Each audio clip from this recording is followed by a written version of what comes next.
প্রিয় বন্ধুরা, এখনও বর্তমানে কেন্দ্রীয় বিদ্যালয় সংগঠন এবং নবোদয় বিদ্যালয় সমিতি এর তরফ থেকে কম্বাইনভাবে একটি ভ্যাকেন্সি প্রকাশ করা হয়েছে, যেখানে টিচিং এবং নন টিচিং মানে শিক্ষক এবং অশিক্ষক কর্মী এখানে নিয়োগ চলছে, যেখানে মোট শূন্যপদ সংখ্যা রাখা হয়েছে অ্যাপ্রক্স 15,000-এর কাছাকাছি। যার জন্য তোমরা অল ওভার ইন্ডিয়া থেকে ছেলে এবং মেয়েরা অনলাইনে আবেদন করতে পারবে। বর্তমানে অনলাইন আবেদনটাও শুরু হয়ে গেছে। তো এখানে সবার প্রথমে তোমাদের বলে দিচ্ছি কোন কোন পোস্টে আবেদনটা নেওয়া হচ্ছে। তো এখানে দেখতে পাচ্ছ তোমাদের প্রথমেই 1 নম্বর পয়েন্টে detail of post wise and category wise breakup of number of tentative vacancies উল্লেখ করা রয়েছে প্রতিটা পোস্ট অনুযায়ী।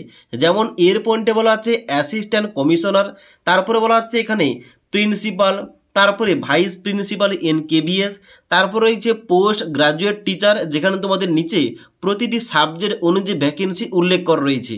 এবার এই যে পোস্ট গ্রাজুয়েট টিচার, এটা কিন্তু কেবিএসের মধ্যে তোমাদের নিয়োগটা হবে, যেখানে এই পোস্ট গ্রাজুয়েট টিচারের জন্য মোট শূন্যপদ সংখ্যা রয়েছে 1,465টি।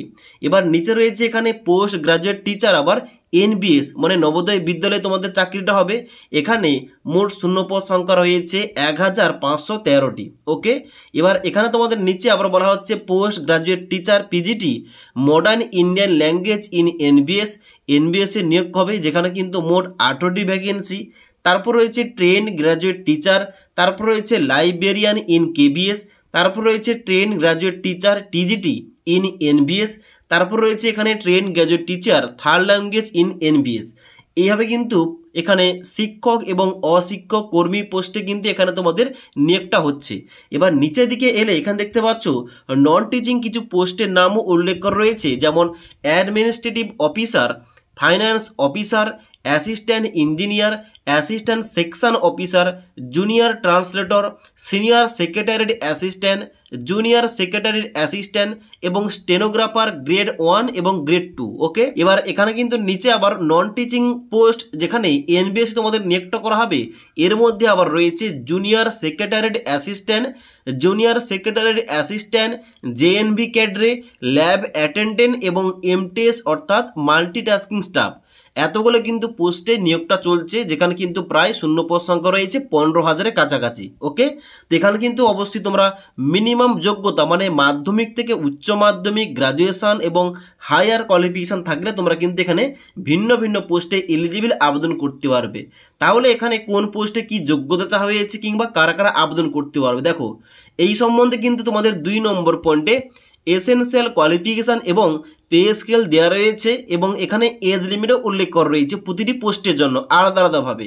যেমন এর পয়েন্টে বলা হচ্ছে অ্যাসিস্ট্যান্ট কমিশনার পোস্ট, যেখানে কারা কারা আবেদন করতে পারবে, বলা হচ্ছে তোমাদের যদি মাস্টার ডিগ্রি করা থাকে অ্যাটলিস্ট 50% নাম্বার পেয়ে, এবং এখানে বিএড করা থাকে ফ্রম এনসিটিই থেকে, তবে কিন্তু তোমরা এখানে আবেদন করতে পারবে। এজ তোমাদের কিন্তু অবশ্যই হতে হবে 45 বছরের নিচে। ওকে, এইভাবে কিন্তু প্রতিটি পোস্ট অনুযায়ী পয়েন্ট টু পয়েন্ট উল্লেখ করা রয়েছে এডুকেশন কোয়ালিফিকেশান, পে লেভেল এবং এজ লিমিটটা। ওকে, এবার যদি বলি তোমরা যারা নন টিচিং পোস্টে কম শিক্ষাগত যোগ্যতায় আবেদন করতে চাও, এখানে তোমরা কারা কারা আবেদন কোন কোন পোস্টে করতে পারবে, নিচের দিকে এলে এখানে কিন্তু তোমাদের দেওয়া রয়েছে। যেমন এখানে মাল্টিটাস্কিং স্টাফ রয়েছে, যেখানে তোমাদের এজ লিমিটটা হতে হবে 18 থেকে 30 বছরের মধ্যে, লেভেল 1 অনুযায়ী তোমাদের বেতন দেওয়া হবে, এবং এখানে কিন্তু আবেদন করার জন্য শুধুমাত্র তোমাদের মাধ্যমিক পাস করতে হবে। নেক্সট, তোমরা যারা ল্যাব অ্যাটেন্ডেন্ট পোস্টে আবেদন করতে চাও, তোমাদের এজ লিমিটটা সেম এবং পে লেভেল সেম থাকবে, তবে এডুকেশন কোয়ালিফিকেশান কি লাগছে বলা হচ্ছে তোমাদের মাধ্যমিক পাস করতে হবে উইথ সার্টিফিকেট, মানে ল্যাব অ্যাটেন্ডেন্ট সার্টিফিকেট পেয়ে তোমাদের অবশ্যই মাধ্যমিক পাস করতে হবে।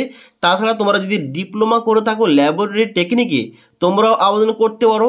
তাছাড়া ওর দিয়ে বলা হচ্ছে তোমরা যদি উচ্চ মাধ্যমিক পাস করে থাকো সায়েন্স স্ট্রিম থেকে, তোমরাও কিন্তু এই ল্যাব অ্যাটেন্ডেন্ট পোস্টে আবেদন করতে পারবে। তার সঙ্গে সঙ্গে এখানে বলা হচ্ছে জুনিয়র সেক্রেটারিয়েট অ্যাসিস্ট্যান্ট, এখানে তোমরা কিন্তু আবেদন করতে পারবে তোমাদের যাদের বয়সটা 18 থেকে 27 বছরের মধ্যে। এখানে আবেদন করার জন্য অবশ্যই উচ্চ মাধ্যমিক পাস করতে হবে, তবে এখানে উচ্চ মাধ্যমিকের পাশাপাশি অবশ্যই তোমাদের এখানে টাইপিং চেক করা হবে। ওকে, এবার নেক্সট বলা হচ্ছে স্টেনোগ্রাফার গ্রেড 2, এখানে লেভেল 4 অনুযায়ী বেতন দেওয়া হবে, এজ লিমিট সেম রাখা হয়েছে, তবে এখানে গ্রাজুয়েশন ভ্যালিডেশন পাস করতে হবে এবং তার সঙ্গে সঙ্গে তোমাদের টাইপিংও চেক করা হবে। ওকে, তো এইভাবে তোমরা কিন্তু অবশ্যই নোটিফিকেশনটা আগে চেক করবে। তুমি যে পোস্টে আবেদন করতে চাও তা হতে পারে টিচিং কিংবা নন টিচিং পোস্ট। অবশ্যই তুমি যে পোস্টে আবেদন করতে চাইছো অবশ্যই ওই পোস্টের এসেনশিয়াল এডুকেশন কোয়ালিফিকেশনটা কী চা হয়েছে কিংবা যোগ্যতা কী চা হয়েছে। ওকে, এবার নেক্সট বলা হচ্ছে মোড অফ সিলেকশন। তোমাদের সিলেকশনটা কীভাবে হবে দেখো, এখানে কিন্তু তোমাদের প্রতিটি পোস্ট অনুযায়ী কেবিএস এবং এনবিএস এর মধ্যে প্রতিটি পোস্ট অনুযায়ী কিন্তু আলাদা তোমাদের সিলেকশন প্রসিডিওর রয়েছে। তো বেসিক্যালি এখানে কিন্তু তোমাদের দুটি টিয়ারে পরীক্ষা হবে, টিয়ার 1 এবং টিয়ার 2, এবং তারপরে তোমাদের ইন্টারভিউর মাধ্যমে তোমাদের এখানে সিলেকশনটা করা হবে।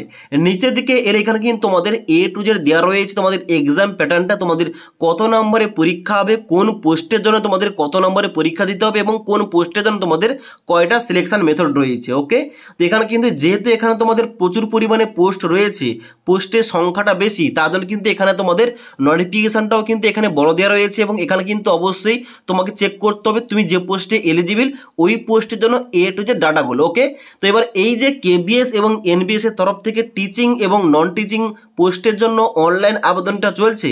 তোমরা যারা এখানে অনলাইন আবেদন নিয়ে ভিডিও চাও নিচে কিন্তু অবশ্যই আমাকে কমেন্ট করতে পারো। এবার তোমরা যারা অনলাইন আবেদন করবে তোমাদের বলে রাখি এখানে আবেদন করার জন্য তোমাদের অ্যাপ্লিকেশন ফিসটা কত লাগবে। দেখো এখানে কিন্তু অ্যাপ্লিকেশন ফিসটা অনেক পরিমাণে বেশি, মানে অন্যান্য জব ভ্যাকেন্সির তুলনায় এখানে কিন্তু অনেক পরিমাণে বেশি কিন্তু ফিস লাগছে। যেমন উদাহরণ দিয়ে বলে দিচ্ছি, তোমরা যারা অ্যাসিস্ট্যান্ট কমিশনার পোস্টে আবেদন করবে তোমাদের এক্সামিনেশন ফিস লাগছে 2300 টাকা এবং তার সঙ্গে সঙ্গে প্রসেসিং ফিস লাগছে এখানে 500 টাকা, মানে 2800 টাকা লাগছে। এর সঙ্গে সঙ্গে এখানে কিন্তু নিজে তোমাদের প্রতিটি পোস্টের জন্য এখানে অ্যাপ্লিকেশন ফিস সম্বন্ধে উল্লেখ করা রয়েছে। ওকে, এবার বলা হচ্ছে তোমরা যারা SC ST এবং PWBD ক্যান্ডিডেট রয়েছে এবং এক্স সার্ভিসম্যান রয়েছে তোমাদের শুধুমাত্র টাকা লাগবে না, তোমরা বিনামূল্যে আবেদন করতে পারবে। আর না হলে তোমরা যারা জেনারেল OBC ক্যান্ডিডেট এবং তার সঙ্গে সঙ্গে তোমরা যারা EWS ক্যাটাগরি আবেদন করবে তোমাদের এই অ্যাপ্লিকেশান ফিসটা পেমেন্ট করে অনলাইনে তোমাদের আবেদনটা করতে হবে। ওকে, তো আবেদন করার জন্য এখানে যে অফিসিয়াল ওয়েবসাইটগুলো দেওয়া রয়েছে যেমন https://cbse.government.in কিংবা https://kbssonggothon.nic.in কিংবা https://navodaya.government.in এখানে কিন্তু অবশ্যই আবেদন করতে পারো যে কোনো একটা অফিসিয়াল ওয়েবসাইটে ভিজিট করে, যেখানে কিন্তু তোমরা লিঙ্কে ক্লিক করে তোমরা আবেদন করতে পারবে। এবার এখানে কীভাবে স্টেপ বাই স্টেপ আবেদন করতে হবে এই টপিকে তোমাদের বেশি পরিমাণে কমেন্ট এলে অবশ্যই কিন্তু এই টপিকে ভিডিও নিয়ে আসবো। তাছাড়া আজকের এই ভিডিওটির আপডেট তোমাদের ভালো লেগে থাকলে একটি লাইক করবে এবং বন্ধুদের অবশ্যই ভিডিওটি শেয়ার করে দেবে।